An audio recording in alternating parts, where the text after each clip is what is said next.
And in retaliation to the US's 54% tariffs on Chinese imports, Beijing has hit back with its own 34% levy on all American goods starting April 10th.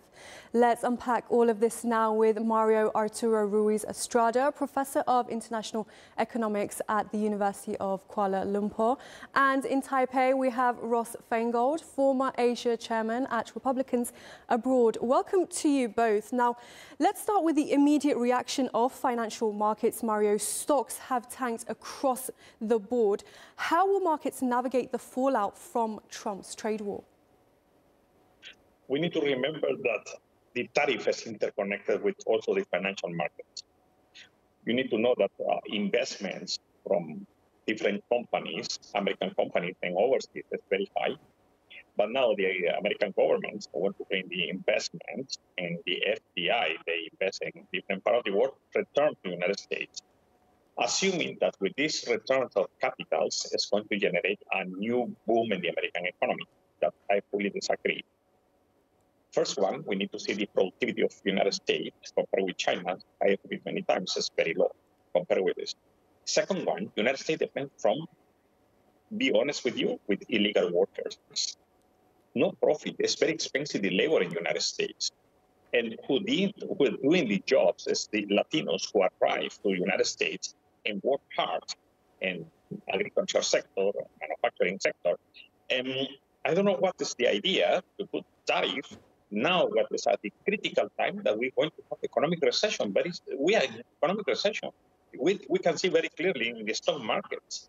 And one more thing is maybe scary, is like this tariff become an extortion, political extortion to the country that if you not follow the game, you're going to need to pay the high cost of using the tariff. Tariff is something commercial. It's not geopolitical instrument to manipulate and take power in this way.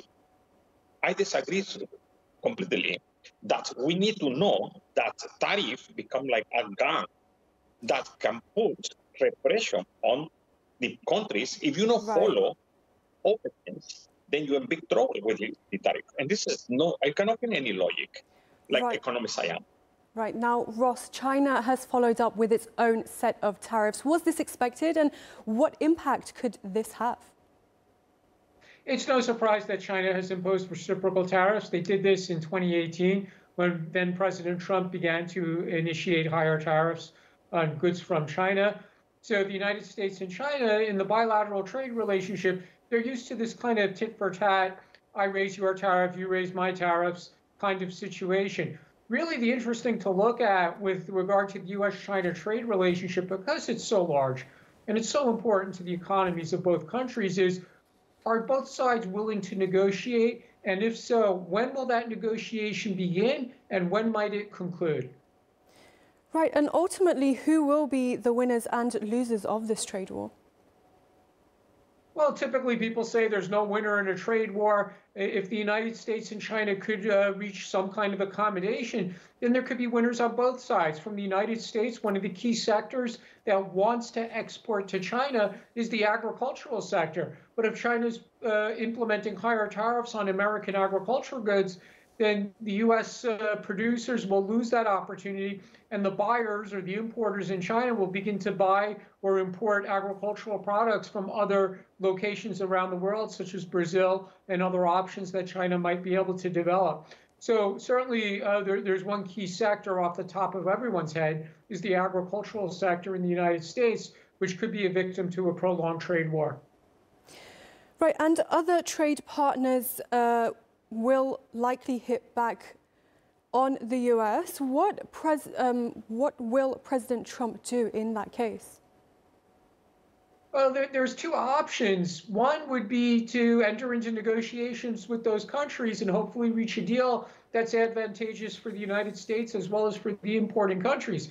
The other options, which was used in 2018, specifically with regard to the American agriculture sector, was to provide subsidies to exporters who were hurt by tariffs on the imposed by the importing country.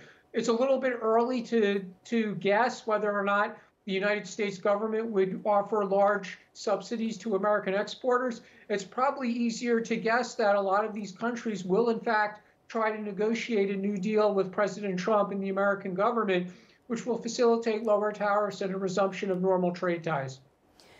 Right, now, Mario, let's go back to you. How far could this trade war go? As Ross mentioned, we did see this play out back in 2018. If these tit-for-tat tariffs continue, what can we see happening? It's pathetic to see this situation we have. We're going to generate a more inflation, a global inflation. The effect of tariff is domino effect. Meaning, if I increase my tariff, I'm going to increase and not going to have end. And I mainly worry that this one is become worse and worse. But it's not only affecting the world, also affecting the Americans. And people cannot see that the decisions to close the American market, because this is what I can see, they are closing the market. They are generating a kind of white elephant. Because when you close your economies or the trade, what is the simple in any economist know that immediately the price moving up. This is the most logic way because the imports reduce, but the support, the domestic production is going to supply the goods and services, but it's more expensive. And they cannot see this issue that produced domestically is very expensive. And when you have low productivity, it's worse.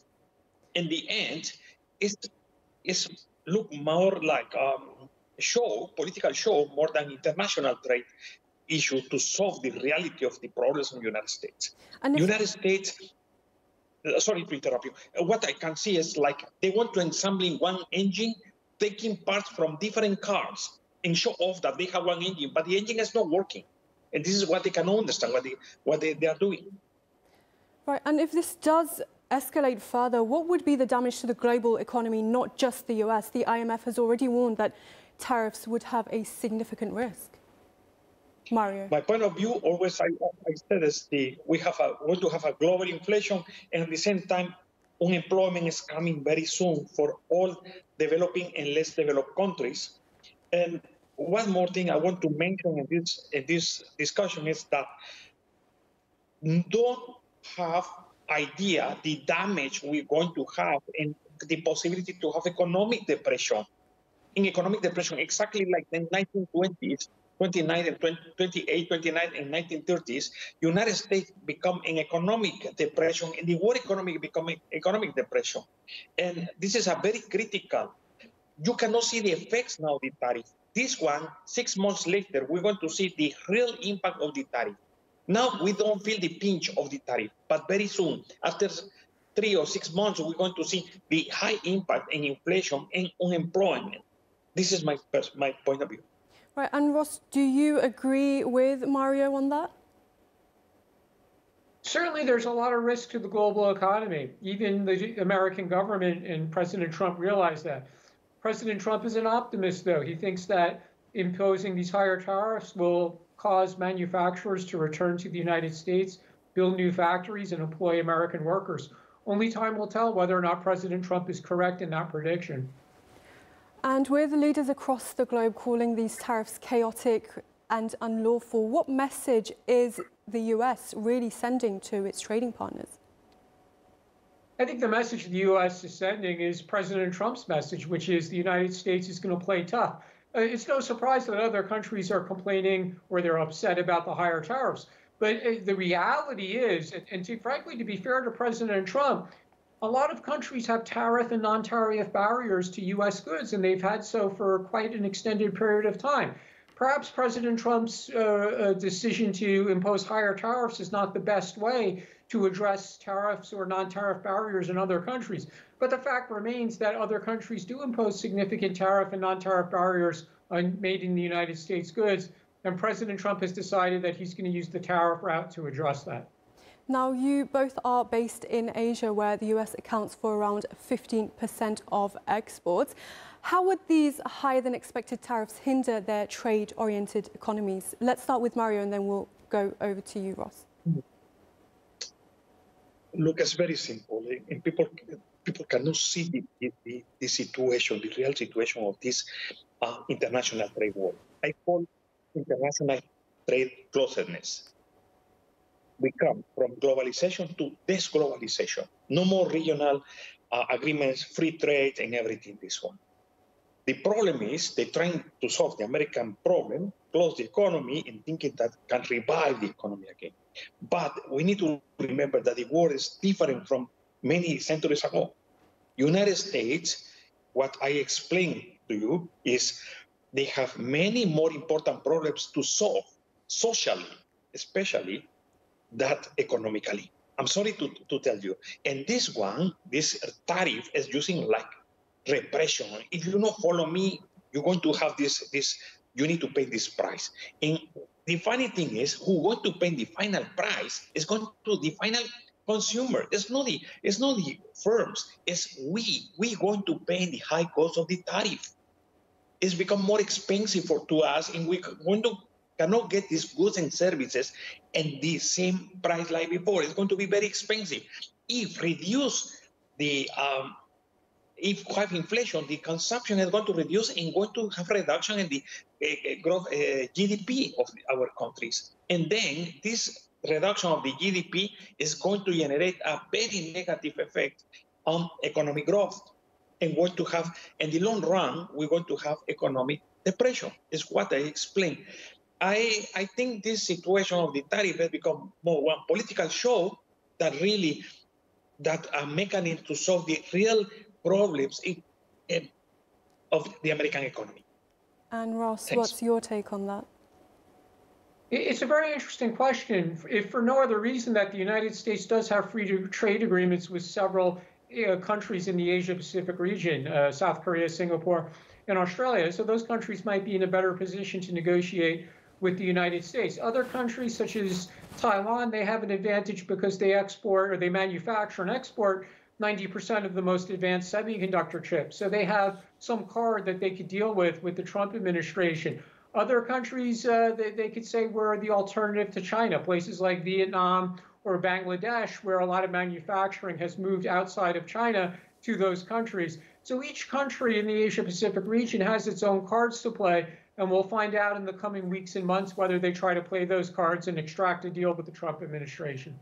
Right, gentlemen, we will have to leave it there. Mario Ruiz Estrada in Kuala Lumpur and Ross Feingold in Taipei, thank you very much for being with us. Thank you so much. Thank you.